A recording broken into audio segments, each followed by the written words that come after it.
bulan Rajab menjadi bulan yang mulia? Karena satu, dia adalah salah satu dari bulan yang disebut Allah SWT dalam Al-Quran. Memang dimuliakan sama Allah SWT.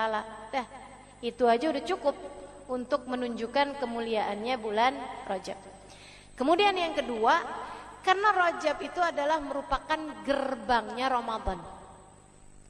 Gerbangnya Ramadan. Nabi Muhammad tiap kali masuk bulan Rajab, Nabi doa, Allahumma barik lana fi Rajab wa Sya'ban wa ballighna Ramadan.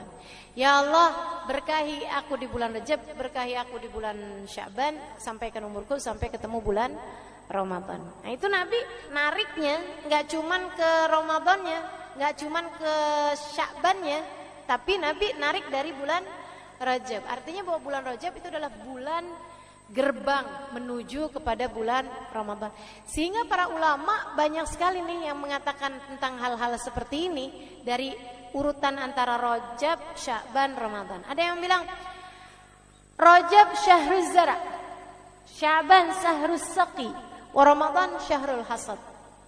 Rajab bulan kita menanam, Sya'ban bulan kita menyiram, dan Ramadan bulan kita panen. Kalau kagak ada yang ditanam di bulan Rajab, apaan yang mau disiram di bulan Sya'ban?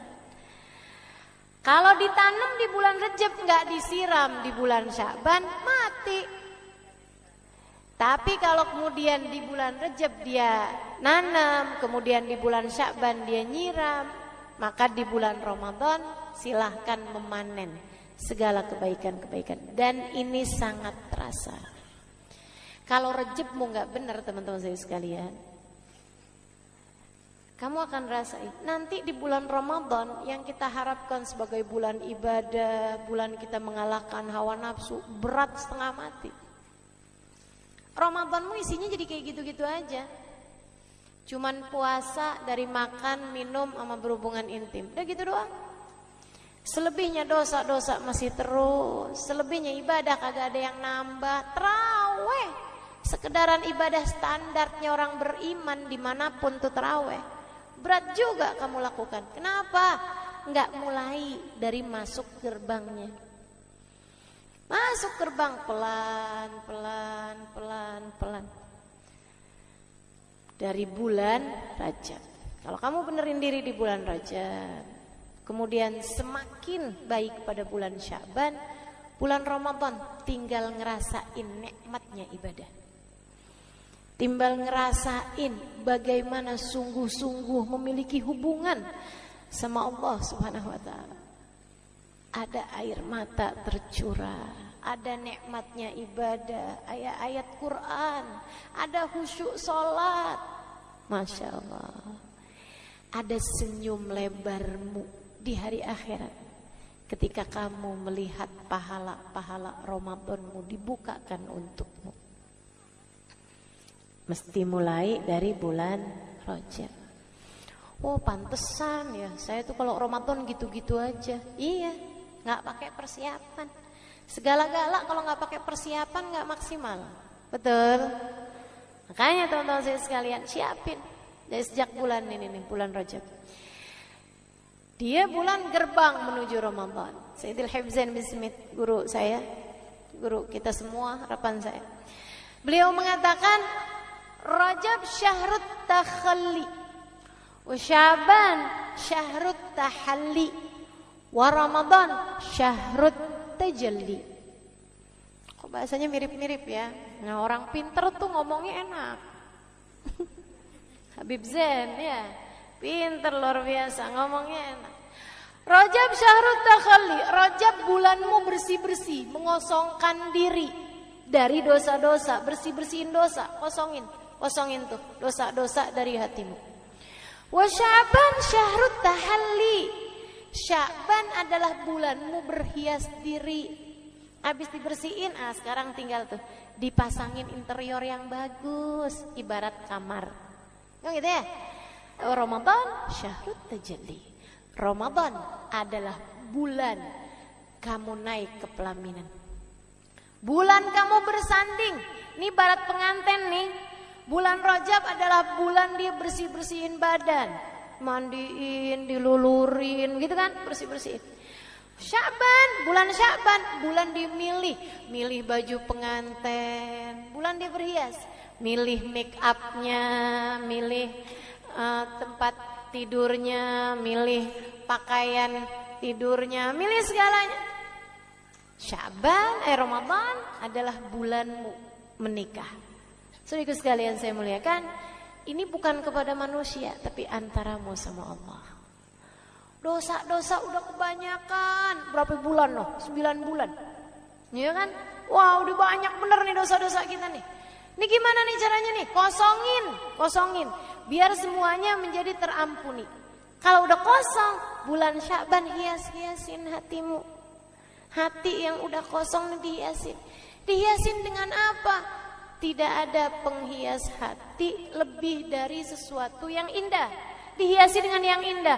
Oke, boleh. Yang indah apa? Yang indah namanya Muhammad. Maka bulan Sya'ban banyaklah bersolawat kepada Nabi Muhammad. Hatimu akan terhias. Dan subhanallah, turun firman Allah, innallaha wa malaikatahu yusalluna 'alan nabi. Ya ayyuhalladzina amanu sallu 'alaihi wa sallimu taslima. Pada bulan Sya'ban. Karenanya Nabi Muhammad mengatakan, Rajab syahrullah, Rajab bulannya Allah. Sya'ban syahri, Sya'ban adalah bulanku. Rajab bulan perbaikan hubunganmu dengan Allah, Sya'ban bulan perbaikan hubunganmu denganku. Kata Nabi, deketin dirimu kepadaku, aku akan menghiasi hatimu sehingga menjadi hati yang pantas dipandang Allah dengan pandangan cintanya. Deketi Nabi Muhammad di bulan Sya'ban. Kalau itu udah kamu lakukan, Rajab dosamu terampuni dengan kamu banyak istighfar. Sya'ban kamu menjadi dekat dengan Nabi Muhammad dengan banyak baca sholawat. Ramadan bersiaplah mendapatkan segala karunia-karunia dari Allah Subhanahu wa taala. Gitu teman-teman sekalian.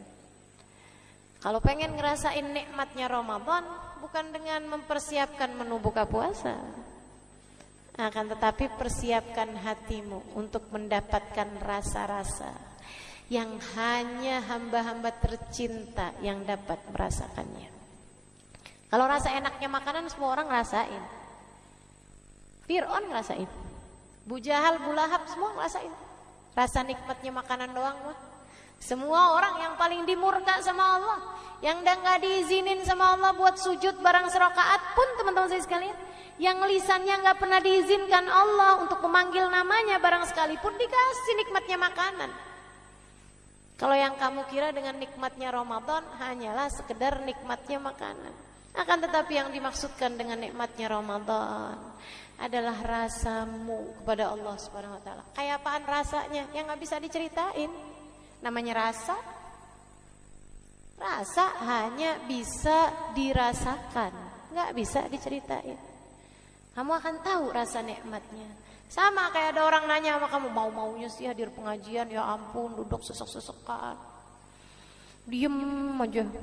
Berapa lama tuh? 2 jam, ya ampun. Kamu kok betah banget, malah kamu tungguin kapan nih hari pengajian, kapan hari pengajian. Kamu gak bisa nyeritain nikmatnya hadir di majelis kepada orang yang gak ngerasain. Jadi gimana caranya? Ajakin pergi majelis, dia ngerasain baru tahu. Pengajian kapan lagi sih? Nah loh, udah ngerasain. Nah ini teman-teman saya sekalian, kalau pengen ngerasain nikmatnya Ramadan, nikmat yang sampai bikin kamu tahu gak ada nikmat lebih nikmat daripada nikmatnya ibadah kepada Allah. Gak ada nikmat lebih nikmat daripada merasa cinta kepada Allah. Gak ada nikmat lebih nikmat daripada nikmatnya takhasyuk, tawadhu di hadapan Allah Subhanahu wa taala. Gak ada nikmat lebih nikmat daripada nikmatnya munajat kepada Allah Subhanahu wa taala. Pengen ngerasain nikmat-nikmatnya ibadah, mulai dari bulan Rajab teman-teman sekalian. Gerbangnya masuk yang benar, berhias yang benar, biar pantas kamu, bersih-bersih yang benar, biar nanti pantas diterima. Jadi orang masuk Ramadan enggak pakai siap-siap dari Rajab kayak pengantin, kagak bersih-bersih. Habis itu sesudahnya nggak dandan, jadi masih belepotan. Habis itu habis jatuh dari got, kemudian menuju pelaminan, kawini aku, terimalah aku. Lah, yang ada pengantennya, yang ada calonnya kabur, teman-teman sekalian, nggak mau dia. Bagaimana diterima? Maka demikian pula dengan kita mau masuk kepada bulan Ramadan, persiapannya yang benar, maksimalin, insya Allah. Nah, apa persiapan yang bisa kita lakukan di bulan Rajab ini?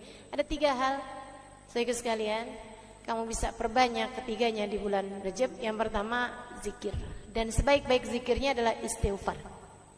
Ya, istighfar yang banyak, istighfar di bulan Rajab, terutamanya baca Allahumma ufirli warhamni watub alayya 70 kali ba'da subuh, 70 kali ba'da maghrib. Ustazah, itu katanya hadisnya dhaif. Sejak kapan istighfar kamu nyari hadis? Kenapa kalau disuruh istighfar kamu nyari hadis?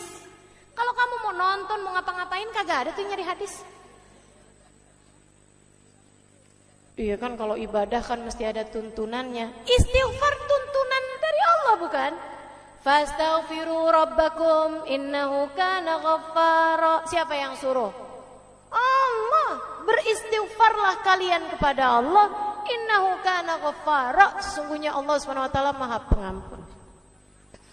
Idza jaa nasrullahi wal fath wa ra'aitan nasa yadkhuluna fi dinillahi afwaja fasabbih bihamdi rabbika wastaghfir.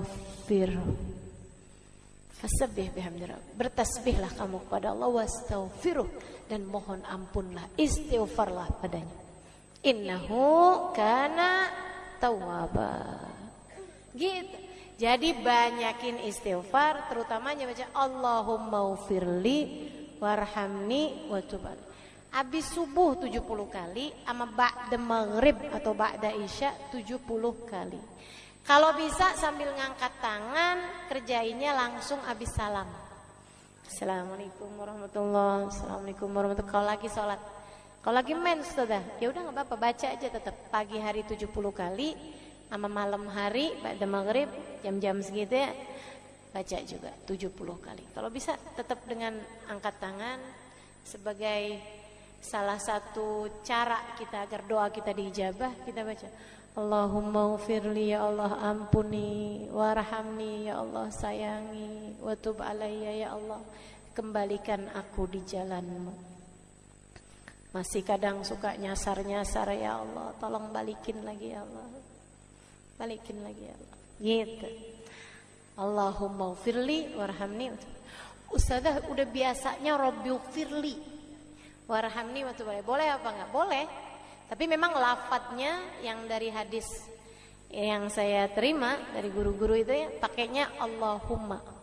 Allahumma ufirli warhamni watub alayya. Siapa hadisnya berbunyi? Siapa yang membaca ba'da subuh sama ba'da, pokoknya di waktu man gora, siapa yang membaca hina asbah wa hina amsa, setiap pagi dan setiap sore, 70 marrah, 70 kali dari Allahumma ufirli warhamni watub alayya, harramallahu sya'rahu wa basyarahu minan nar. Istiqamah selama 1 bulan di bulan Rajab, insyaallah Allah akan halangkan badannya dan rambutnya dari api neraka. Artinya Allah akan ampuni dosa-dosanya, teman-teman sekalian. Dapetin ampunan kita dari Allah, insya Allah. Niat kita ngerjain? Niat ya insya Allah kita niat sampai akhir Rajab. Bismillah. Nah ya, teman-teman sekalian, kemudian apa lagi? Banyakin puasa sunnah. Sebab ada hadisnya ini. Inna yauman minal ashhuril hurum kathalathina sawma yaumin min ashhuril hurum kathalathina yaumin min ghairih. Sesungguhnya puasa 1 hari di bulan-bulan mulia, salah satunya Rajab, itu adalah setara 30 hari di bulan-bulan yang lain. 31 harinya setara 30 hari di bulan-bulan yang lain. Nah, jadi kan banyak tuh pahalanya. Nah, ya. Apalagi yang masih punya hutang puasa di bulan Ramadan, dah bayarin mumpung masih bulan Rajab. Kalau udah masuk bulan Sya'ban pertengahan, itu udah lampunya udah kuning. Kalau udah nyampe ke masuk bulan Ramadan lagi udah merah lampunya, yang artinya kamu kena denda. Dendanya apa? Setiap 1 harinya 1 mud beras, 6 ons beras, kalau belum dibayarkan di bulan yang di tahun ini, gitu. Jelas gak? Jelas ya. Jadi seperti itu teman-teman sekalian. Jadi yang masih punya utang-utang puasa Ramadan, nih bayarin di bulan Rajab ini, kamu akan dapat juga insya Allah pahala puasa Rajab. Gitu. Mudah-mudahan dapat diamalkan. Dan yang terakhir, amalan yang bisa kita lakukan di bulan Rajab, menghidupkan malam dengan banyakin doa. Kapan malamnya? Hanya ada 2 malam. Malam 1 Rajab. Itu salah satu dari malam-malam yang doa tidak ditolak Allah. Dan yang satunya lagi yang kamu bisa hidupkan malamnya, malam 27 Rajab. Malam yang Allah SWT pilihkan untuk baginda kita Nabi besar Muhammad alaihissalam mendapatkan kemuliaan pada malam tersebut berupa di Isra Mi'rajkan oleh Allah Subhanahu wa taala. Maka insyaallah mudah-mudahan kita sebagai umatnya juga di Mi'rajkan sama Allah, dinaikkan sama Allah. Apanya? Derajatnya. Apanya? Dinaikkan kita dari kubangan hawa nafsu kita menuju taatnya hawa nafsu kita.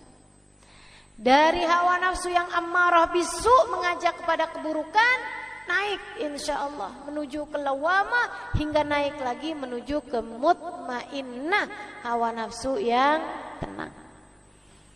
Dimi'rajkan kita insyaallah dari dosa-dosa kita, dinaikkan menuju taat pada Allah Subhanahu wa taala.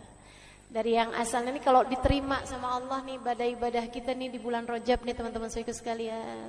Ini balasannya dari Allah bukan main-main. Kita lihat yang asalnya gampang ngerjain dosa jadi berat ngerjain dosa. Yang asalnya gampang ngomong kasar, ngomong kotor, bohong, begitu diterima nih di bulan Rajab jadi enggak gampang lagi. Kamu akan lebih mampu untuk menjaga diri, pertanda bahwasanya dosa-dosamu telah diampuni oleh Allah Subhanahu wa taala dan kamu telah dimi'rajkan dari dosa-dosamu menuju taat pada Allah Subhanahu wa taala. Amin ya rabbal alamin. Bismillahirrahmanirrahim. Nawaitu ta'allum wa ta'lim wan naf'a wal intifa' wal mudzakarah wat tadhkir wal ifadah wal istifadah wal hidza 'ala tamassuk bi kitabillah wa sunnati rasulillah sallallahu alaihi wa alihi wasallam والدعاء إلى الهدى والدلالة على الخير ابتغاء مرضاته وقربه وثوابه وحسن الخاتمة مع اللطف والعافية وصلاح العاقبة برحمتك يا أرحم الراحمين. إلى حضرة النبي محمد صلى الله عليه وسلم وآله وصحبه وأزواجه وذريته وأهل بيته وسلم وجميع الأنبياء والمرسلين والملائكة أجمعين أن الله يغفر لهم ويرحمهم ويعلي درجاتهم في الجنة وينفعنا ببركاتهم وأسرارهم وأنوارهم وعلومهم ونفعاتهم في الدين والدنيا والآخرة. Al-Fatihah, baca bersama-sama. A'udzu billahi minasyaitonir rajim. Bismillahirrahmanirrahim. Alhamdulillahi rabbil alamin. Arrahmanir rahim. Maliki yaumiddin. Iyyaka na'budu wa iyyaka nasta'in. Ihdinas siratal mustaqim. Siratal ladzina an'amta 'alaihim ghairil maghdubi 'alaihim waladdallin. Amin. Taqabbalallah minna wa minkum, taqabbal ya karim. Warraghbah fid dunya, sementara rakus ambisi terhadap dunia, tukatsirul ham, bikin banyak sumpah, wal hazan, dan bikin banyak kesedihan. bikin sedih badan kita, bikin sedih hati kita, bikin sumpek dan bikin akhirnya jadi berpenyakit ya badan kita ini. Ar-raghbah fid dunya. Wal batalah, sementara batalah kalau di situ diartiin apa batalah? Nganggur ya benar. Cuman bahasa yang enak apa ya? Tugasil galba, lalai dari Allah, maksudnya ya nggak kepengen dunia juga, nggak kepengen akhirat juga gitu. Kayak gabut. Anak zaman sekarang bahasanya gabut ya.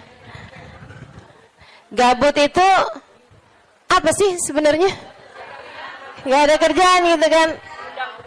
Itu kayak ada singkatan gak butuh gitu kali ya, dari itu ya. Gak ngapa-ngapain gitu, pengangguran aja gitu, gak jelas. Wal batalah tuh terlena, nganggur gitu kan, tidur mulu gitu, luntang lantung. Ada orang luntang lantung gitu kan, dibilang luntang lantung, dibilang lantung luntang. Tugasil galba, bikin keras hati, bikin keras hati. Nganggur tuh penyakit bahaya memang, bahaya. Waqala alaihi salatu wassalam, dan bersabda pula baginda Nabi besar Muhammad, Naja awal hadhil ummah bizuhdi wal yaqin. Awal umat ini terselamatkan dengan zuhud wal yakin, dan dengan keyakinan yang kuat. Wasayahlik akhiruha bil hirsi wa tulil amal, dan akan hancur akhirnya umat ini, akan hancur disebabkan hirs, ambisi terhadap dunia, wa tulil amal, dan panjang angan-angan. Wa ma warada minal ayati wal akhbar wal athar fi dammid dunya wa dammil muhibbina laha warraghibina fiha wa dammil hirsi 'alaiha kharijun anil hasr. Dan apa yang warid, apa yang datang dari ayat, hadis, athar itu yang disampaikan oleh Nabi maupun para ulama, fi dammid dunya, dalam celaknya dunia, maksudnya mengenai betapa buruknya dunia, betapa buruknya orang-orang yang mencintai dunia, betapa buruknya orang yang ambisi terhadap dunia, dan mil hirs 'alaiha, betapa buruknya orang yang rakus terhadap dunia. Banyak sekali kharijun anil hasr, enggak bisa kehitung. Ayat, hadis maupun ucapan para ulama mengenai betapa buruknya dunia, betapa buruknya para pecinta dunia dan lain sebagainya ini banyak banget hadisnya, keterangannya enggak kehitung. Watasani fil ulama, dan karangan-karangan para ulama rahmatullahi alaihim, semoga rahmat Allah senantiasa tercurah kepada mereka, minas salaf wal khalaf, baik dari ulama zaman dulu maupun ulama-ulama belakangan, masyhunah bidzalik, penuh sekali dengan hal-hal yang seperti itu. Kayak Imam Ghazali gitu kan, nulis dalam kitabnya baik Ihya Ulumuddin ataupun kitab yang terakhirnya beliau itu namanya Minhajul Abidin dan lain sebagainya, itu banyak banget mengenai hal-hal yang seperti ini gitu. Betapa pentingnya kita untuk zuhud terhadap urusan dunia. Tsumma inad dunya ibaratun wallahu a'lam bisawab. Sampai situ ya. Nabi Muhammad alaihissalam mengatakan, az-zahada fid dunya tuyrayyihul qalba wal badan. Zuhud dunia nih. Apa tuh zuhud? Zuhud itu teman-teman tidak mengharapkan kesenangan dunia dari Allah sekalipun ya, enggak minta gitu, enggak seneng gitu sama kesenangan dunia dari Allah. Itu namanya zuhud akhirat. Dan juga teman-teman, zuhud ama manusia itu tidak menginginkan apa yang ada pada manusia, apa yang dimiliki orang enggak kepengen. Itu kan? Itu namanya zuhud fima fi aidin nas. Ini disampaikan Nabi Muhammad dalam hadisnya, izhad fid dunya yuhibbukallah, wazhad fima fi aidin nas yuhibbukan nas.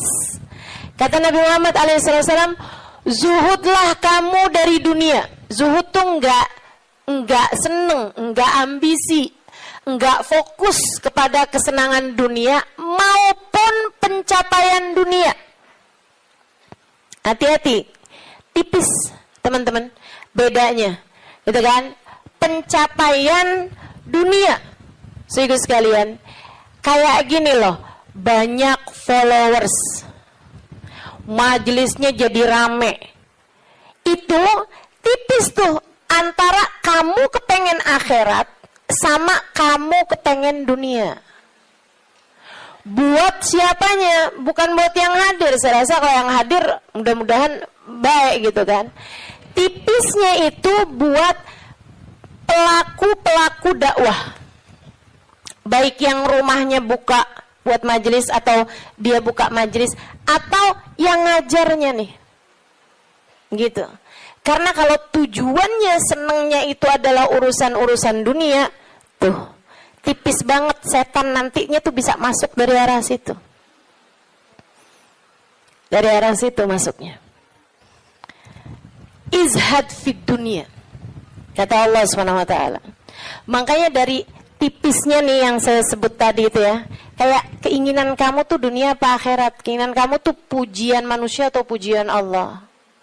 Itu sampai-sampai banyak dari para wali-walinya Allah Subhanahu wa taala meninggalkan kemasyhuran dunia karena khawatir sama hatinya. Banyak saudaraku sekalian. Sampai ada di antara para wali itu yang sampai berpura-pura nyuri, sampai dikejar orang gitu kan. Kenapa dikejar orang? Karena yang dia curi adalah bajunya seorang perempuan yang lagi mandi. Ada orang lagi mandi, wali loh yang ngerjain. Untung belum zaman viral internet ya. Ini kalau zaman viral internet kayak apaan tuh, orang ngejudge dia tuh kan, udah nganggepnya udah hancur banget dah gitu. Tapi memang itu yang dicari sama beliau. Yang dicari sama beliau adalah menghindar dari kepopuleran, menghindar dari apa yang orang-orang cari dari kemuliaan dunia, karena khawatir hatinya terselip rasa keinginan untuk dianggap mulia di dunia, menghancurkan kemuliaannya di akhirat. Serem bener buat orang-orang kayak saya yang sama Allah dikasih pegang mic di depan, ya kan? Teman-teman saya sekalian, nggak gampang. Makanya kalau ada yang bisa kamu lakukan untuk saya, doain, biar bisa ikhlas, doain, biar bisa benar gitu, jaga hati, doain, biar disayang Allah gitu. Kesian nih, begitu udah masuk nih setan, teman-teman saya sekalian, setan tuh ya datang ke pedagang beda, datang ke orang awam beda, datang ke ulama beda lagi. Waduh, yang datang ke ulama nih setannya juga ulama. Setannya juga kelas profesional, gitu kan? Jadi nggak ecek-ecek gitu loh. Setannya juga setan-setan berkelas, teman-teman saya sekalian. Nah itu kan yang belum tentu selamat gitu, belum tentu selamat. Masya Allah. Ada tuh zamannya Imam siapa ya? Ada Imam Ghazali cerita dalam Ihya-nya. Kita suka ketawa-ketawa tuh dengerin cerita Imam. Maksudnya kalau baca ceritanya Imam Ghazali yang begitu-begituan. Kata Imam Ghazali dalam Ihya-nya tuh, ada orang atau di Minhaj ya, Allahu a'lam, pokoknya salah satu kitabnya Imam Ghazali lah. Imam Ghazali cerita, ada orang dia itu ulama, teman-teman. Cuman ulamanya itu masih suka ya gitulah, masih ada kesenangan-kesenangan dunianya. Senang sama popularitas, senang sama dimuliain orang, senang sama ini sama itu sama ini sama itu. Ada satu ulama khomul, ulama yang lain nih, ulama yang nggak seneng namanya terkenal, nggak seneng, dia nggak seneng sama urusan begituan, urusannya antara dia sama Allah, tapi ilmunya luar biasa. Ulama yang kedua nih, yang kedua. Ini ulama yang pertama nih, saya nggak inget namanya gitu ya. Dua-duanya nih saya nggak inget namanya. Nah, ulama yang pertama nih, dia lagi khutbah Jumat, teman-teman saya sekalian. Dia ngomong sesuatu yang dinisbatkan kepada ulama yang kedua yang nggak senang keterkenalan apa ini, teman-teman. Dia ngomong bahwa saya pernah dengar kayak, kan ada orang-orang itu ya Allah, mudah-mudahan Allah bersihkan hati kita semuanya nih ya. Ada orang-orang yang kalau cerita sama orang lain, bahkan di mic sekalipun, senang menunjukkan kedekatannya sama ulama yang lain atau sama orang-orang yang berilmu, guru-guru apa segala macam gitu kan ya. Yang tujuannya adalah biar orang tahu nih, gua deket sama si ini, gua deket sama si itu. Paham maksud saya? Mudah-mudahan Allah selamatkan hati saya. Mudah-mudahan Allah selamatkan hati kita semua. Sehingga sekalian, dia bilang tentang ulama B nih. Dia bilang, saya pernah dengar syekh ini mengatakan gitu kan. Syekh itunya hadir di majelis tersebut. Ya. Dan yang diomongin sama syekh A ini tentang syekh B, itu nggak pernah diomongin sama syekh B-nya. Paham? Jadi ulama A ini bohong tentang ulama B.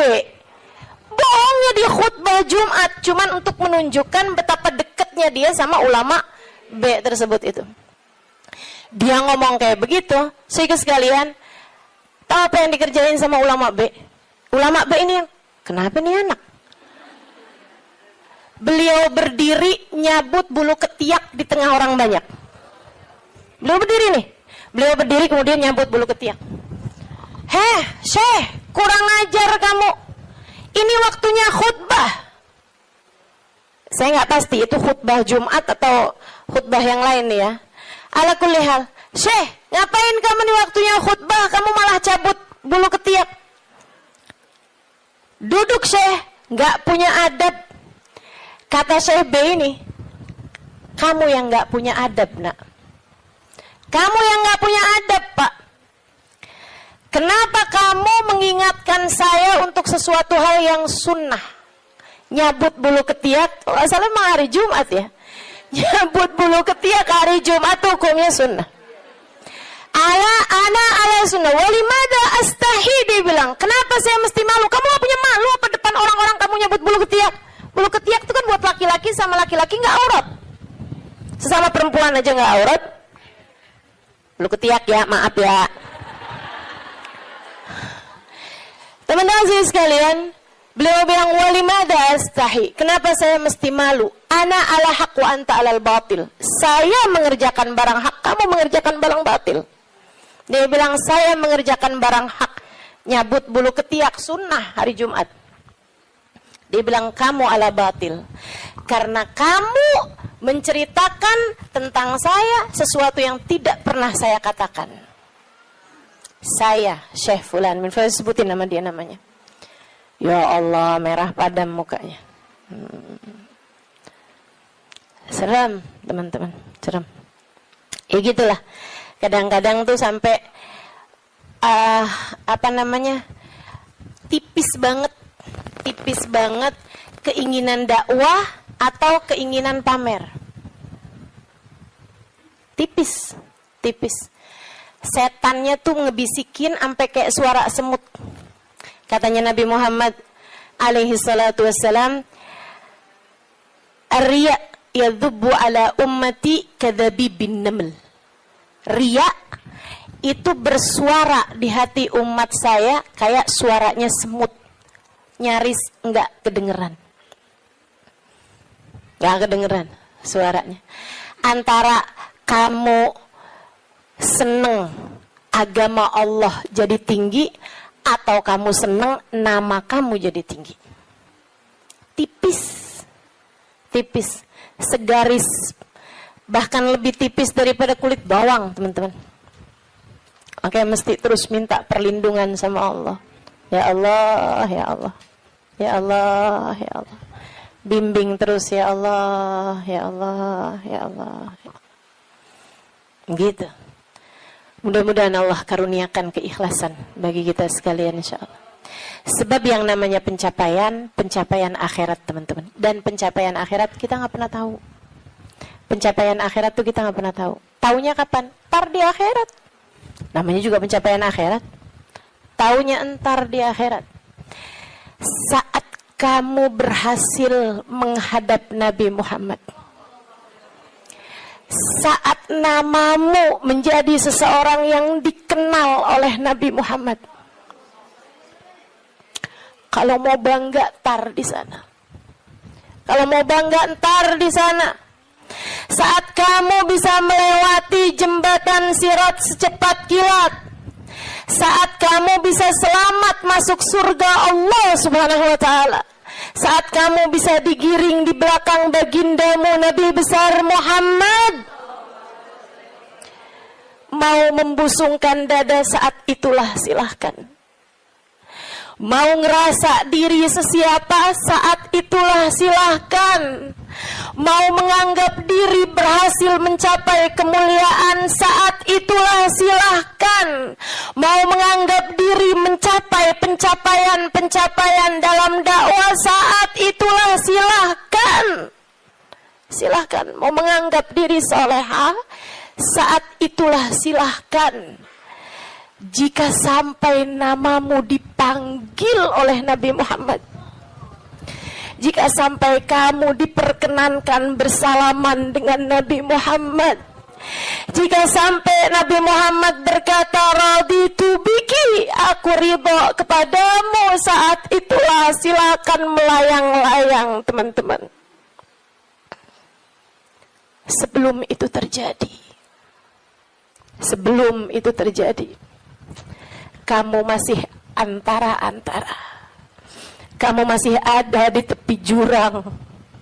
Selagi itu belum terjadi, kamu masih ada di persimpangan jalan antara dinaikkan kepada Allah atau dihancurkan oleh Allah Ta'ala. Kita nggak pernah tahu.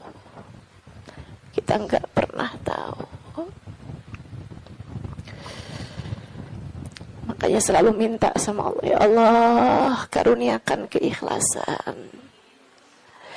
agar ngerti melakukan sesuatu hanya untukmu ya Allah. Karuniakan keikhlasan, mengajar karenamu, belajar karenamu, buka majelis karenamu, hadir majelis karenamu, nyumbang majelis karenamu. Karuniakan keikhlasan ya Allah. Salat karenamu, sedekah karenamu, bantu orang karenamu. Begitu enggak lillah, dilepeh sama Allah teman-teman, jadi apa? Enggak jadi apa-apa. Mau ribuan jamaah, mau kayak gimana yang terjadi juga, kalau dilepeh sama Allah jadi apa? Ditolak sama Allah, mau apa kamu? Mudah-mudahan Allah karuniakan keikhlasan.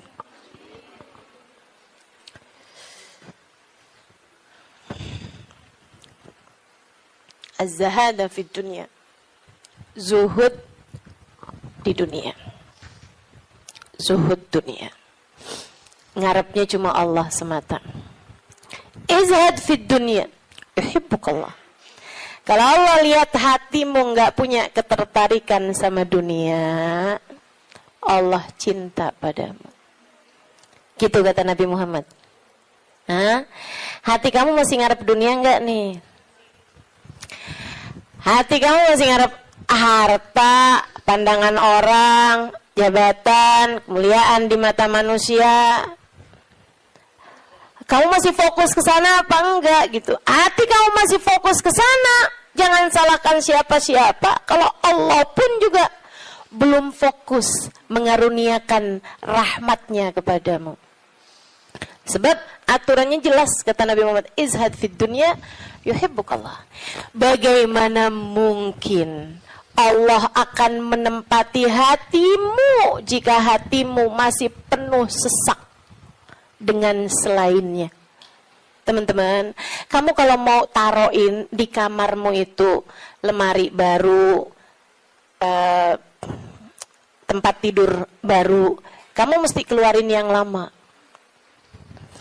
Kalau kamarmu itu masih banyak banget barang-barang lain, yang nggak mungkin yang baru bisa masuk ke dalam kamarmu. Kan begitu? Hati kamu juga gitu. Hati kamu juga gitu. Sehingga sekalian yang saya muliakan, bagaimana mungkin Allah akan berkenan bertahta di hatimu jika hatimu selama ini masih penuh sesak dengan selainnya? Penuh sesak dengan selainnya. Penuh sesak dengan anggapan orang, penuh sesak dengan cinta manusia. Yang kamu pikirin gimana biar suami tetap cinta padamu. Aduh, kamu luar biasa. Siapa yang lagi di WhatsAppin sama suami, siapa yang lagi diteleponin sama suami, sekarang suami lagi di mana, sama siapakah, jangan-jangan dia sedang berada dalam pelukan perempuan yang lain. Waduh, bagaimana kamu berharap Allah bertahta dalam hatimu jika hatimu penuh sesak dengan selainnya? Teman-teman, keluarkan nya yang kecil-kecil agar nya yang besar berkenan bertahta di hatimu. Keluarin yang lain-lain. Keluarin perkara harta, perkara cinta manusia, pujian orang, semuanya keluarin. Jangan selalu nanya apa yang saya inginkan, apa yang saya ingin kerjakan. Tapi selalu bertanya, apa yang Allah inginkan, apa yang Allah mau saya kerjain. Terus gitu. Hidup belajar terus insya Allah. Izhad fi dunia, kata Allah. Kalau Allah lihat hati kamu kosong dari mencintai dunia, Allah akan bertahta di dalamnya. Allah akan cinta kepadamu, teman-teman. Yuhibbukallah, kamu akan dicinta sama Allah kalau begitu. Wazhad fima fi aidin nas yuhibbukan nas. Kamu pengen dicintai sama orang? Cintai, disenengin sama manusia? Seenggaknya gitu, punya teman-teman baik, punya kawan-kawan baik gitu. Orang nggak jauh dari kamu, itu juga nggak apa-apa, bagus. Caranya, katanya Nabi Muhammad, izhad fima fi aidin nas.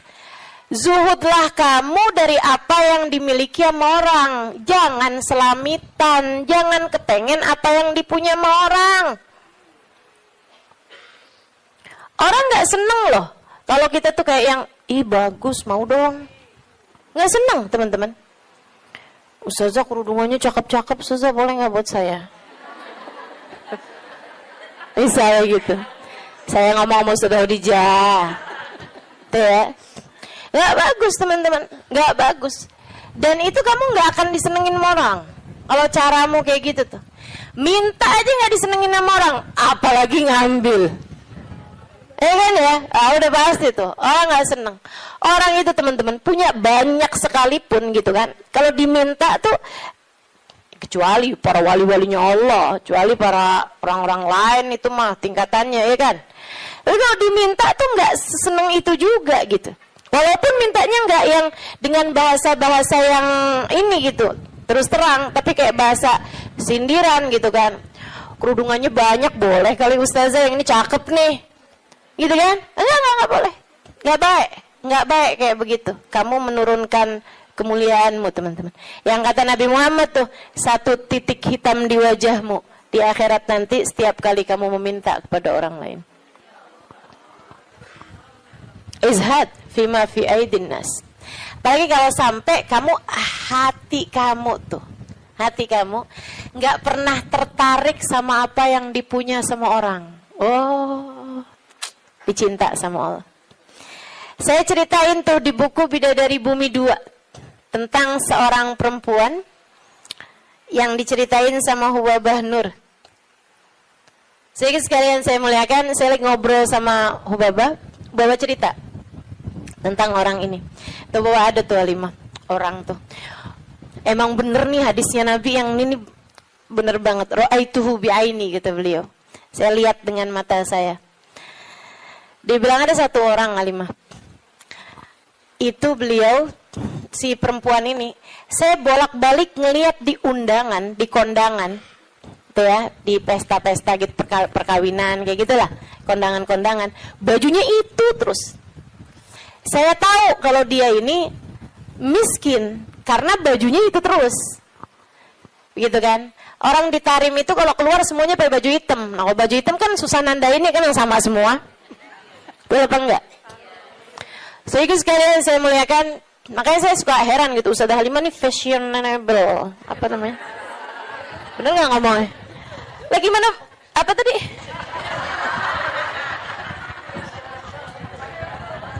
Gimana ngomongnya? Nah, itu dah, pokoknya itu dah. Lah orang saya tiap hari pakai hitam, begitu ya. Sedikit sekalian. Nah ini kan kalau keluar mah agak susah ditandain karena kan semuanya hitam gitu. Tapi kan kalau pas kondangan tuh, orang sana itu kalau kondangan dalam ruangan semuanya perempuan, mereka dandan. Mereka pakai baju gitu kan. Pakai baju yang berwarna-warni, ya. Pakai baju warna-warni, enggak ada yang pakai baju hitam tuh. Enggak ada yang pakai baju hitam.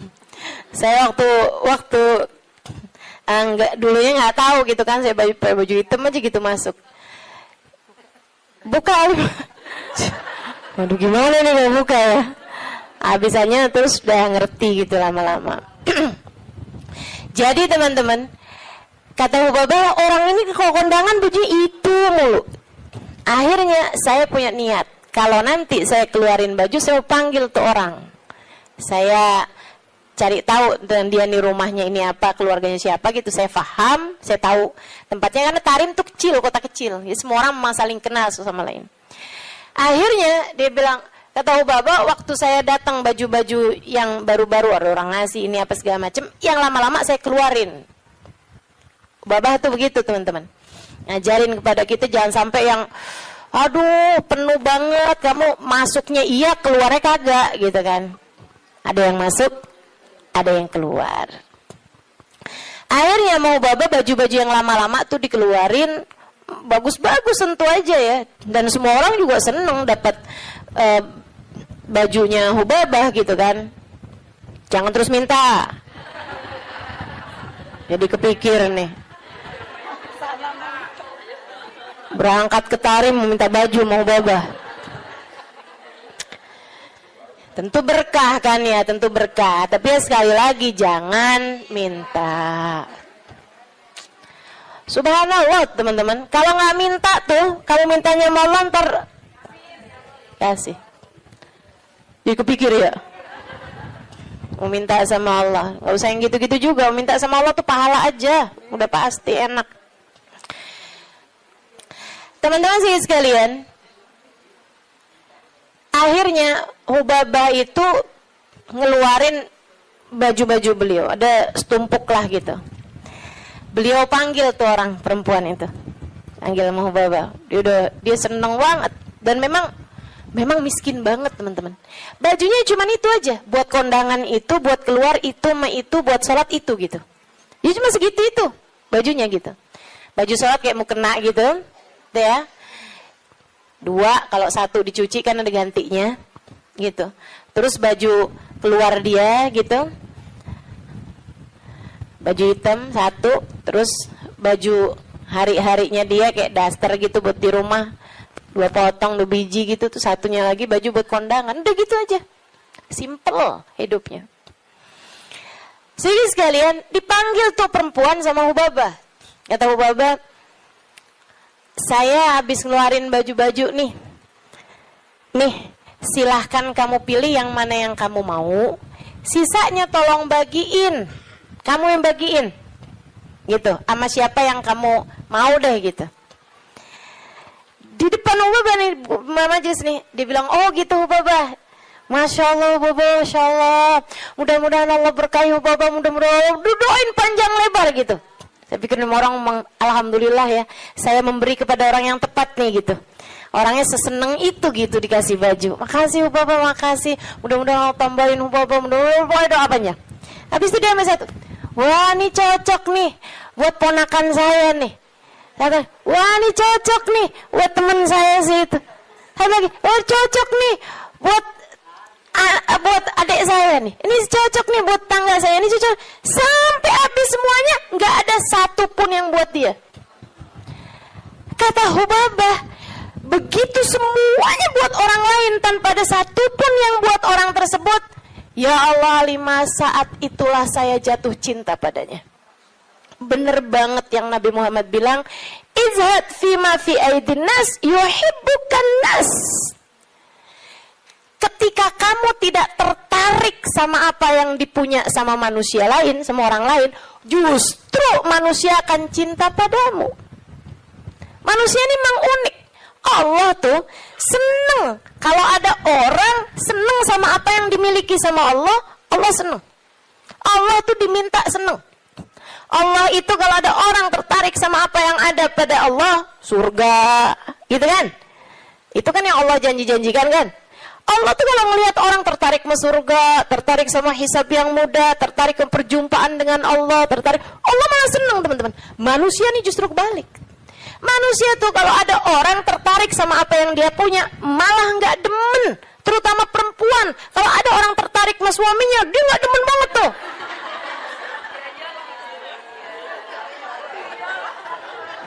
Ya iya kan, mang saya kan lagi bilang. Allah kan gak gitu. Allah punya kekasih namanya Muhammad. Kalau ada orang tertarik sama Nabi Muhammad, Allah seneng banget. Allah cinta banget, ya kan? Tapi kita kan gak gitu. Kita punya tas, kalau ada orang tertarik sama tas kita, boleh dong. Gak demen kita. Betul. Kita lagi makan nih, terus ada yang kayaknya enak tuh yang di piring. Boleh nggak perkedelnya buat saya aja? Gedek apa seneng? Gedek teman-teman, nggak seneng. Kesel kita. Gitu, emang manusia tuh kayak gitu. Sama apa yang dia punya, orang lain tertarik, dia nggak seneng. Dia nggak seneng. So itu sekalian yang saya muliakan.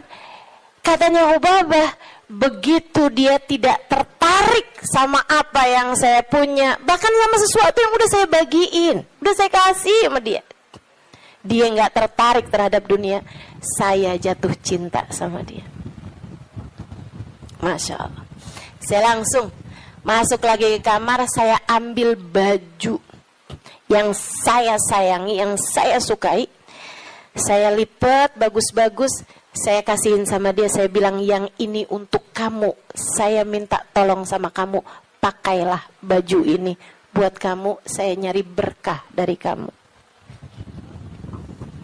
Saya pengen dapat berkah kamu, tolong pakailah baju saya ini untuk kamu.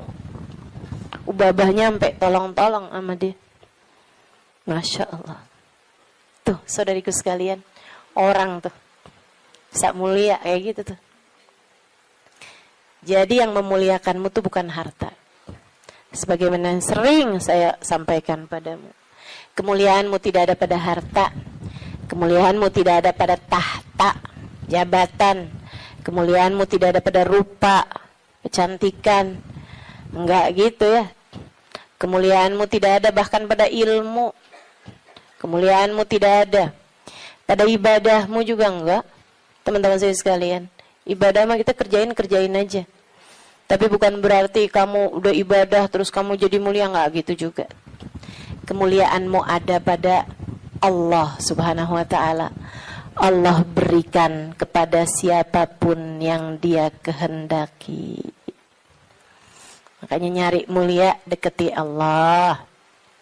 Deketi Allah. Mudah-mudahan kita tidak dihalangkan untuk bisa dekat dengan Allah Subhanahu wa taala. Itu zuhud, teman-teman. Suatu hal yang perlu banget buat kita minta. Ya. Katanya Imam Ghazali, kalau buat zuhud kayak zuhudnya orang-orang dulu, kayak zuhudnya para sahabat, oh kamu nggak sanggup tuh. Kamu nggak sanggup. Menjadikan semuanya buat Allah, kayak yang saya ceritain kemarin tentang Syaiban Ar-Ra'i. Semua kambing milik Allah Subhanahu wa taala. Yang dimauin sama Allah kita kasihin. Begitu kan? Kita nggak benar-benar punya, katanya Syaiban. Ini kalau mau zuhud-zuhud kayak orang-orang dulu gitu rada berat, teman-teman. Akan tapi kata Imam Ghazali, buat kalian ada 2 aja dah zuhudnya. Gimana tuh Imam? Zuhud buat kalian 2 aja. Yang nggak punya jangan tertarik, yang nggak punya jangan minta, jangan tertarik, jangan nggak ada urusan, gitu ya. Sama yang barang yang kita nggak punya, sama perkara yang kita nggak punya, kamu nggak usah minta, kamu nggak usah tertarik. Yang ada jangan dinikmati sendirian. Dunia yang kamu punya jangan dinikmati sendirian, bagi kepada yang lain. Yang kamu nggak punya nggak usah minta. Bahkan kepada yang punya, yaitu Allah Subhanahu wa taala. Yang kamu nggak punya nggak usah tertarik gitu. Ustazah, jadi kita minta sama Allah pun juga nggak usah Ustazah. Ya kalau kamu nggak sanggup minta sama Allah aja lah. Begitu kan? Minta sama Allah. Jangan sampai minta sama orang. Jangan minta sama suami. Teman-teman saya suka, Ustazah serius nih nggak minta sama suami. Saran saya begitu. Kalau kamu mau ikut saya, saran saya begitu. Saya alhamdulillah sampai sekarang kayaknya hampir nggak pernah minta sama suami. Alhamdulillah. Ya Ustazah kan ada duitnya banyak. Ya sekarang duit saya banyak, teman-teman. Sekarang duit saya banyak. Ini saya ceritain ya, sekedar tahaddusan bin ni'mah. Saya itu pulang dari Tarim, teman-teman, nggak kenal duit. Saya itu kenal dari Tarim, itu bolak-balik, pergi-pergi kemana-mana kagak bawa duit. Masya Allah. Sampai suami sih ketawain saya dulu. Pernah gitu satu waktu, saya pergi majelis. Teman-teman pasti nggak tahu tuh, zaman saya belum terkenal. Tahun 2003, tahun 2002 gitu kan. Saya pernah ada majelis maulid. Banyak dulu majelis maulid yang saya hadir nggak diminta bicara, banyak. Saya berulang kali hadir di Al-Hawi nggak diminta bicara. Ya hadir aja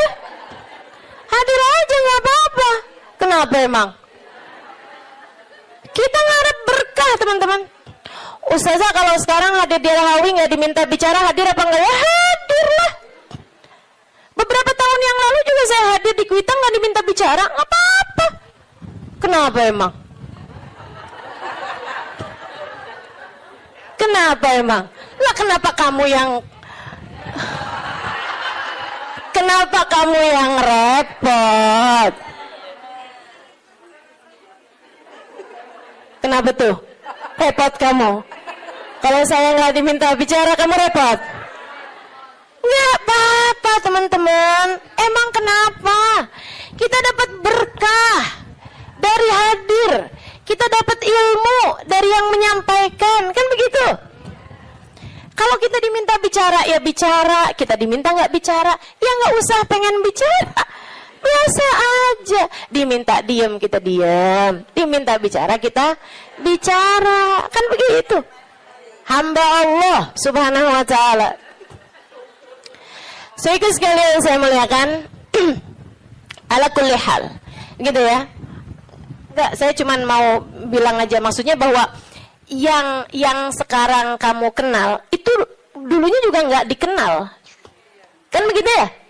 Sekarang Habib Umar bin Hafid misalnya gitu. Siapa orang nggak kenal sama Habib Umar bin Hafid? Ya kan? Apakah pernah ada masanya Habib Umar nggak dikenal? Banyak, panjang masanya Habib Umar juga nggak dikenal. Gitu. Jadi biasa-biasa aja. Yang masalah itu adalah rasa hati kita. Ini memang nih kelas-kelasnya ulama yang nggak kenal istilah star syndrome. Mudah-mudahan Allah karuniakan, teman-teman. Untuk orang-orang semacam saya ini mudah-mudahan Allah karuniakan. Jangan sampai tuh kena penyakit yang namanya star syndrome ya. Kayak, tahu kan maksud saya? Ini sekali lagi tahadutsan bin ni'mah ya. Meskipun tuh waktu saya sebut star syndrome tuh ada juga tuh nenek-nenek di sini nggak ngerti. Tapi dia mau nanya bingung kan? Nggak usah dipikirin melulun, nggak usah. Iya. Sehingga sekalian, jadi tuh karena saya belum tahu tempat-tempat di Jakarta, itu dulu awal-awal kali saya datang ke sini dari pulang dari Hadramaut itu ada banyak majelis yang dianterinnya sama suami saya. Suami saya nganterin tuh. Begitu ya. Jadi kalau ada orang, Ustazah ini kemana-mana nggak pernah dianterin sama suami, saya akan jawab, udah pernah.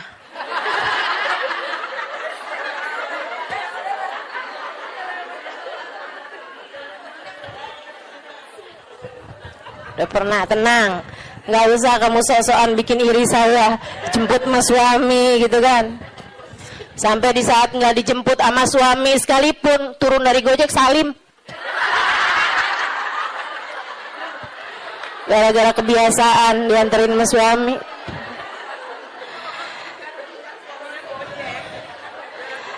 Akhirnya pernah tuh ada waktunya saya itu dianterin sama suami. Abisnya itu pas pulang-pulang, saya telepon sama dia gitu. Saya bilang, jemput saya bisa nggak?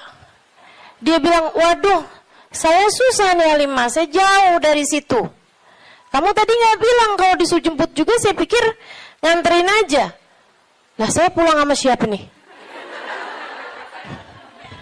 Dia bilang, ya udah ajak siapa kek buat pulang ke rumah kamu.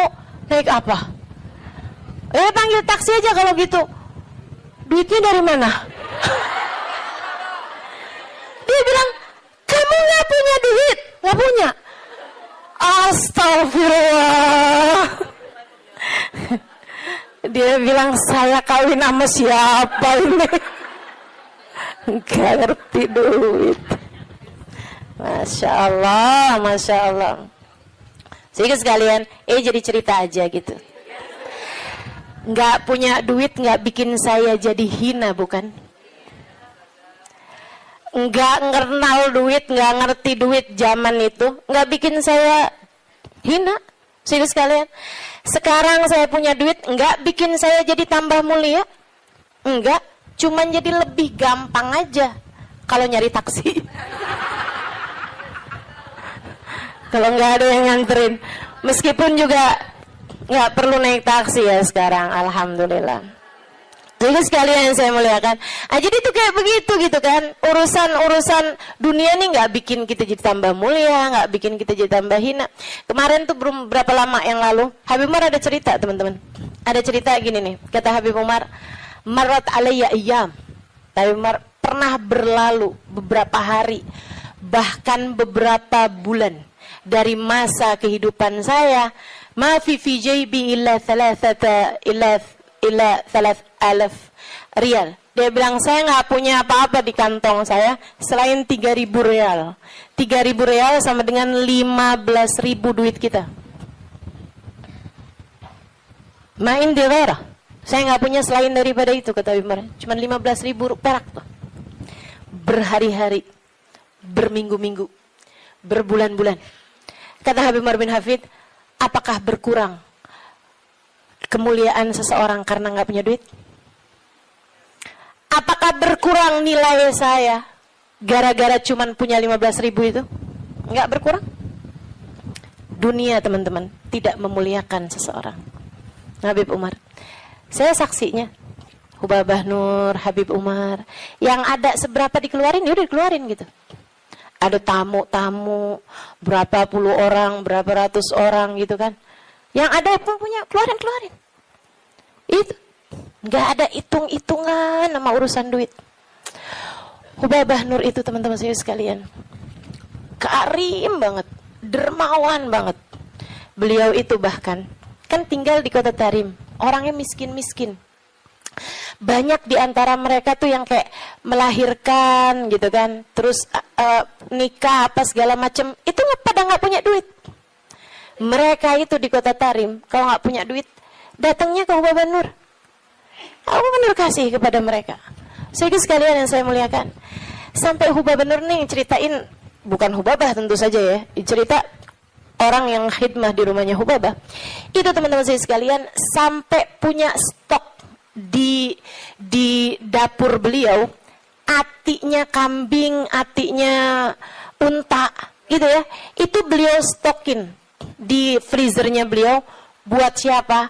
Buat perempuan tarim yang melahirkan gak punya duit biar bisa makan yang bergizi. Pikirin sama Hubabah. Ya Hubabah setiap kali ini gitu, ada uang, ntar beli ini, beli itu, beli ini, beli itu. Yang dipikirin orang mulu tuh, subhanallah, subhanallah. Itu orang mulia, emang mulia teman-teman. Orang mulia itu emang orang mulia. Tuh Bapak Nur, orang mulia. Baik, kita doain panjang umur, sehat badannya. Karena kita ini masih belum sanggup ditinggalin sama beliau. Saya terutamanya, gak sanggup saya. Bayangin Hubabah gak ada gitu. Bayangin Habib Umar gak ada gitu. Ya Allah, mudah-mudahan Allah panjangkan umur beliau insya Allah. La ilaha illallah. Tuh, yang ada dibagi, yang gak ada gak usah dicari. Ya kan? Yang gak ada gak usah dicari, gak usah tertarik, gak usah minta bahkan sama suami. Saran saya gitu. Gak usah minta sama suami. Jangan sandarkan rezekimu sama suamimu. Jangan. Makanya kalau doa urusan rezeki itu teman-teman, gak usah gini loh. Ya Allah banyakin rezekinya suamiku ya Allah gitu, biar bisa ngasih aku gitu. Jangan teman-teman. Doa aja, ya Allah karuniakan rizki kepadaku atau kepada kami deh gitu. Nggak usah kamu sandarkan rezeki kamu tuh sama suami, walaupun yang kerja suami. Karena itu namanya ngatur rezekinya yang dari Allah tuh kayak harus lewat suami gitu. Padahal kan nggak kayak gitu. Tapi kan selama ini kayak gitu. Yaudah doain dia, doain kamu juga gitu. Ya Allah karuniakan kepada kami rizki yang halalan, thayyiban, mubarakan, mencukupi kami. Begitu kan? Untuk kehidupan kami. Begitu kalau mau minta urusan rezeki sama Allah. Meskipun para ulama-ulama yang zuhud-zuhud, minta sama Allah aja enggak teman-teman. Minta nih urusan dunia sama Allah aja enggak. Minta sama Allah aja enggak. Urusan dunia, oh enggak. Kami tidak meminta kepada yang punya. Bagaimana mungkin kami memintanya kepada yang enggak punya? Itu katanya Sayyidina Salim. Saya juga sering cerita ini. Cucunya Sayyidina Umar bin Khattab, namanya Syekh Salim, Sayyidina Salim. Saudara sekalian, beliau nih Sayyidina Salim ini ulama terkemuka di kota Madinah, di kota Mekah. Kota Mekah. Satu waktu khalifah lagi haji. Khalifah tuh raja, presiden, ya, di atasnya presiden bahkan. Karena dia mengepalai negara-negara yang ada dalam khilafah Islamiyah. Gitu. Kayak kalau di kita apa ya, ketua PBB kali ya. Cuman itu jadi kayak mengatur negara juga. Kalau PBB kan mengatur negara-negara doang, nggak mengatur negaranya dia sendiri. Kalau ini kayak presiden, tapi selain daripada dia presiden, dia juga ngepalain negara-negara yang ada di dalam kepemimpinannya dia lah gitu ya. Jadi di atasnya raja atau di atasnya presiden. Khalifahnya tuh lagi haji waktu itu. Pas dia lagi mau tawaf di jalan nih mau masuk ke masjid nih, ketemu sama Sayyidina Salim, Syekh Salim. Dia bilang kemudian kepada Syekh Salim, oh, alhamdulillah Syekh ketemu di sini, masya Allah. Nih ya, kalau ulamanya nggak cinta dunia, orang semuanya pada mendekat, termasuk pejabatnya yang berusaha buat ngedekat, bukan ulamanya yang berusaha ngedeketin pejabat. Ya kan? Sekarang kenapa banyak ulama-ulama berusaha mendekati pejabat? Nah ini dia. Padahal menurut saya jabatan ulama tuh di atas jabatan pejabat. Akhirnya teman-teman, Sayyidina Salim mau masuk masjid nih, tahu-taunya ketemu sama khalifah. Khalifahnya pakai kesempatan buat minta doa. Dia bilang, ya Syekh Salim, alak hajak dia. Wahai Syekh Salim, bukan buat minta doa. Dia pakai kesempatan itu buat mendatangkan hajatnya Syekh Salim, karena dia ngerasa dia punya harta banyak, punya kekuasaan, punya apa segala macam. Barangkali, wahai Syekh Salim, adakah kebutuhanmu yang bisa aku bantu? Ada sesuatukah yang bisa saya bantu? Saya senang banget ditabarukan sama ulama, nyari berkahnya para ulama. Khalifahnya ini kan udah baik banget ya, udah baik banget nih khalifahnya nih, udah masya Allah banget hatinya sampai bisa kayak begitu gitu sama seorang ulama gitu kan. Bukannya ulama ngajuin proposal, ini malah pejabatnya yang nanya sama ulama tersebut, alat hajat dia, adakah kebutuhanmu yang bisa saya bantu? Katanya Sayyidina Syekh Salim begini nih, maaf kita lagi ada di rumahnya, saya malu untuk meminta kepada selain sahibul bait. Di rumahnya Allah, sahibul baitnya siapa? Allah. Saya malu nih, di rumahnya Allah saya minta sama selain Allah. Fahamnya pejabat tersebut, oh berarti kalau mintanya udah nggak di masjid, mau nih mungkin beliau, gitu kan? Jadilah si pejabat ini nih kayak semacam nungguin sampai Sayyidina Syekh Salim selesai dari urusannya di masjid. Dan beneran, begitu Syekh Salim keluar dari masjid, disamperin lagi. Ini sekarang udah nggak di masjid nih kan? Samperin lagi sama beliau. Ya Syekh, Khalifah, Syekh, saya mau nanya yang tadi apa ya? Itu yang tadi alak hajak diha, adakah kebutuhanmu yang bisa saya bantu? Katanya Sayyidina Syekh Salim, ta'ni bi hajati dunia wa hajatil akhirah. Maksud kamu hajat dunia atau hajat akhirat? Ya hajat dunia lah Syekh. Kalau hajat akhirat justru orang seperti saya meminta doa kepadamu, biar urusan akhirat kita lancar kan? Kan justru malah ngalat berkah dari para ulama gitu kan. Katanya Syekh Salim, oh maksud kamu hajat dunia? Maaf, kalau urusannya hajat dunia, saya selama ini tidak pernah minta kepada yang punya. Bagaimana mungkin saya meminta kepada yang enggak punya? Yang punya dunia siapa? Allah. Saya malu buat minta dunia sama Allah. Bagaimana mungkin saya minta dunia kepada yang tidak memilikinya, yaitu kamu sebagai manusia. Manusia mau suami kamu, mau anak kamu, mau saudara kamu, semuanya sama-sama tukang makan rejeki. Tidak ada di antara mereka yang memberi rejeki.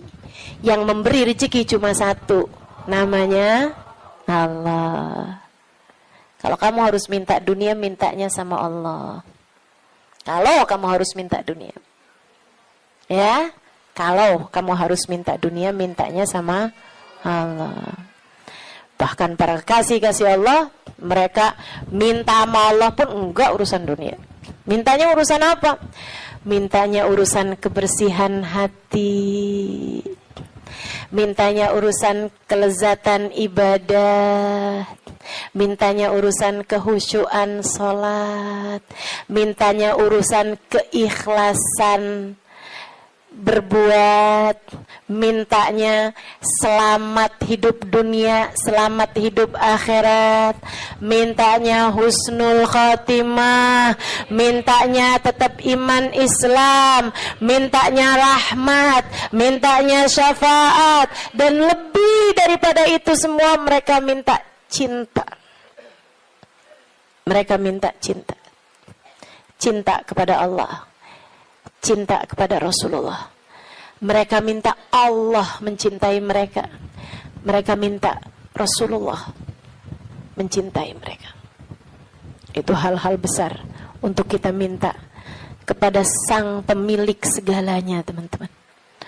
Minta itu sesuatu yang gak bisa kebeli pakai duit. Itu gede, barang berharga.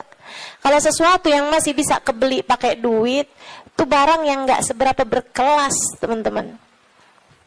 Ya kan? Barang yang gak seberapa berkelas gitu. Mudah-mudahan Allah karuniakan. Itu katanya beliau seperti itu. Wallahu a'lam bishawab. Alhamdulillah. Wassalatu wassalamu ala Rasulillah Muhammad ibn Abdillah wa ala alihi wa sahbihi wa man walah. Subhanaka la ilma lana illa ma 'allamtana innaka antal alimul hakim. Rabbi shrah li sadri wa yassir li amri wahlul 'uqdatan min lisani yafqahu qawli. Amma ba'du. Alhamdulillah, sama-sama kita hormati, kita muliakan keluarga besar dari At-Tarisi At-Thayyibah, Habib Mustafa, Teh Ela beserta segenap keluarganya. Kita doakan semoga senantiasa dalam rahmat ridha Allah Subhanahu wa taala. Panjangkan umurnya, disehatkan badannya, dimudahkan urusannya, dimurahkan rizkinya, senantiasa dalam pandangan kasih sayang Allah Subhanahu wa taala. Para hubabah, para syarifah, para pimpinan pondok pesantren, pimpinan majelis ta'lim, para ustazah yang mudah-mudahan semuanya dicintai Allah Subhanahu wa taala, disayang Allah Subhanahu wa taala, serta tentu saja semua yang hadir di majelis ini, baik ibu-ibu, kakak-kakak, adik-adik, anak-anak, yang semoga semuanya disayang Allah, dicinta Allah, dibahagiakan Allah. Semoga semuanya disayang Rasulullah, disyafaati Rasulullah Muhammad sallallahu alaihi wasallam insyaallah. Amin ya rabbal alamin. Kita akan melanjutkan kajian kita di kitab kita Ar-Risalah Al-Jami'ah, risalah lengkap atau kitab lengkap, kitab kecil lengkap, yang di sana kita pelajari mengenai syariat agama Allah Subhanahu wa taala, dan kita sekarang sampai di bab fikih, yaitu tepatnya sampai di bab mengenai mandi. Betul ya? Bulan lalu sudah saya terangkan tata caranya mandi. Hari ini saya akan menerangkan hukum-hukumnya mandi. Hukum-hukumnya mandi. Emang mandi ada hukumnya Ustazah? Banyak. Kita akan pelajari di pertemuan kali ini insyaallah. Dan juga bulan depan tuh kita udah libur lagi. Kita ngajinya banyak liburnya pokoknya. Karena bulan depan kita sudah akan memasuki bulan Maulid. Akhir Agustus sudah masuk bulan Maulid. Nanti kita juga akan bikin Maulid. Teman-teman juga bisa liatin Instagram saya, nanti akan kita share Maulid di At-Tarisi kapan, Maulid di tempat-tempat yang lain kapan. Dan saya umumkan juga bahwa maulid saya, maksudnya maulid yang kami adakan, saya dengan teman-teman Al-Ikhwan dan Muhasabah Cinta adakan pada tanggal 28 September. Ingat-ingat ya tanggalnya, ibu-ibu nanti pulang lingkarin kalendernya. Maulidnya tanggal 28 September di Masjid Raya Istiqlal. Ya. Masjidnya gede sih. Tapi jangan datang kesiangan.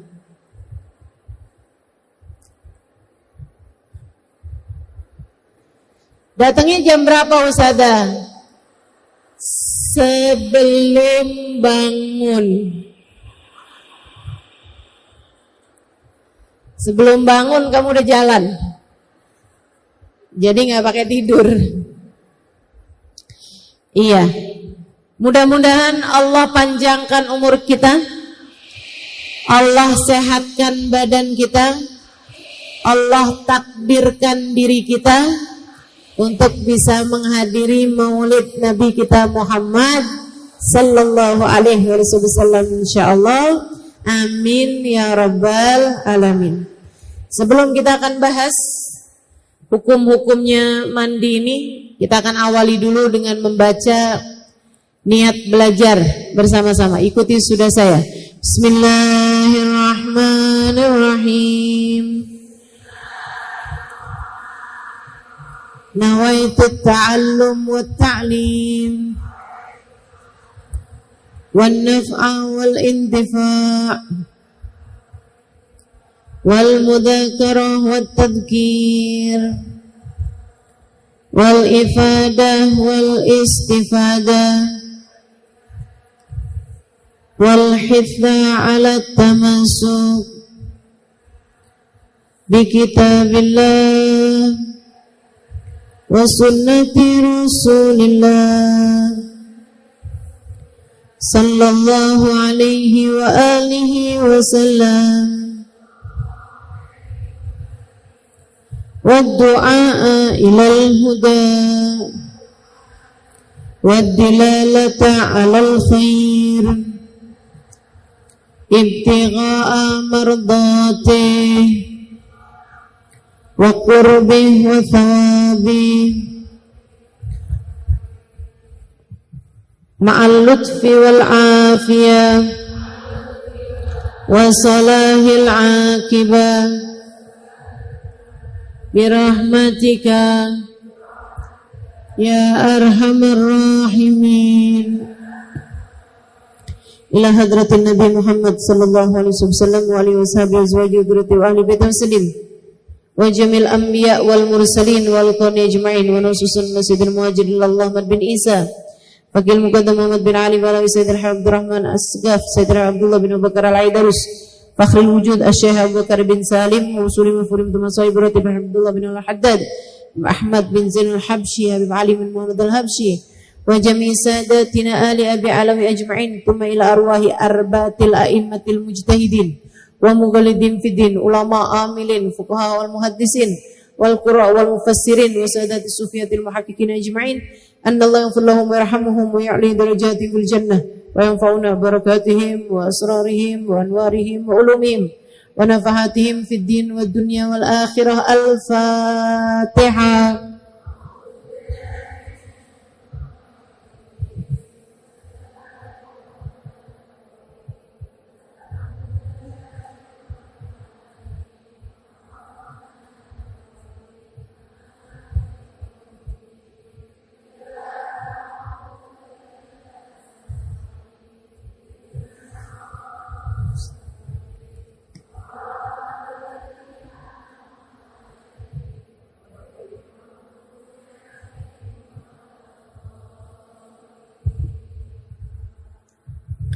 Bismillahirrahmanirrahim. Kita berada di bab mandi. Katanya sahibul kitab, wa in kana alaihi janabah min mujama'ah aw khuruji mani binaumin aw ghairih lazimahu ghuslu jami'i badanih ma'aniyati raf'il janabah. Siapa yang menanggung janabat karena hubungan intim suami istri, au khuruji maniyin, atau karena keluarnya mani. Keluarnya mani ini binaumin, sebab mimpi, banyakan laki-laki ya, tapi perempuan juga ada. Au ghairihi, atau selain dari mimpi, lazimahu ghuslu jami'i badani, maka mandi wajib, terutamanya sesudah haid atau sesudah nifas. Ini kita perempuan sering terjadi. Mandi wajib kita adalah karena sesuci dari haid ataupun nifas.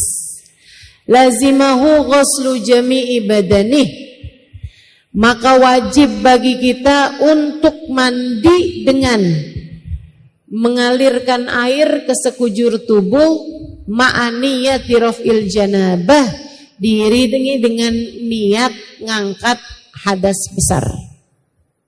Jadi sekalian, Kemarin saya sudah bahas sebab-sebabnya mandi wajib.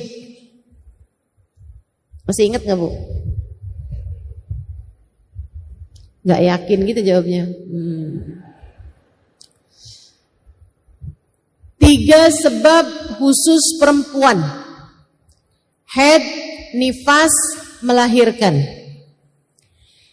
3 sebabnya yang lain umum buat laki-laki maupun perempuan. 1, berhubungan intim, baik laki-laki maupun perempuan wajib mandi. Yang kedua, khuruj mani, keluarnya mani, baik laki-laki maupun perempuan, meskipun keluarnya laki-laki lebih sering dibandingkan dengan perempuan. Dan yang terakhir, ada yang menyebutnya sebagai salah satu penyebab mandi wajib, ada yang tidak menyebutkannya. Ulama berbeda pendapat dalam apakah disebut sebagai penyebab mandi wajib apa tidak gitu. Yang terakhir ini yaitu al-maut, kematian. Orang kalau mati wajib mandi. Masalahnya bukan dia yang mandi. Serem kalau dia yang mandi. Dia meninggal dunia, buruan mandi gih. Lah orang mati. Yang mandikan adalah orang-orang yang hidup. Gitu ya. Itu. Kalau kamu terkena salah satu dari 5 sebab yang tadi itu. Haid, nifas, melahirkan, dengan catatan melahirkan ini kalau tidak bersambung dengan nifas. Tapi kalau nyambung sama nifas, gak wajib mandi juga. Gak wajib mandi. Mandinya nanti aja.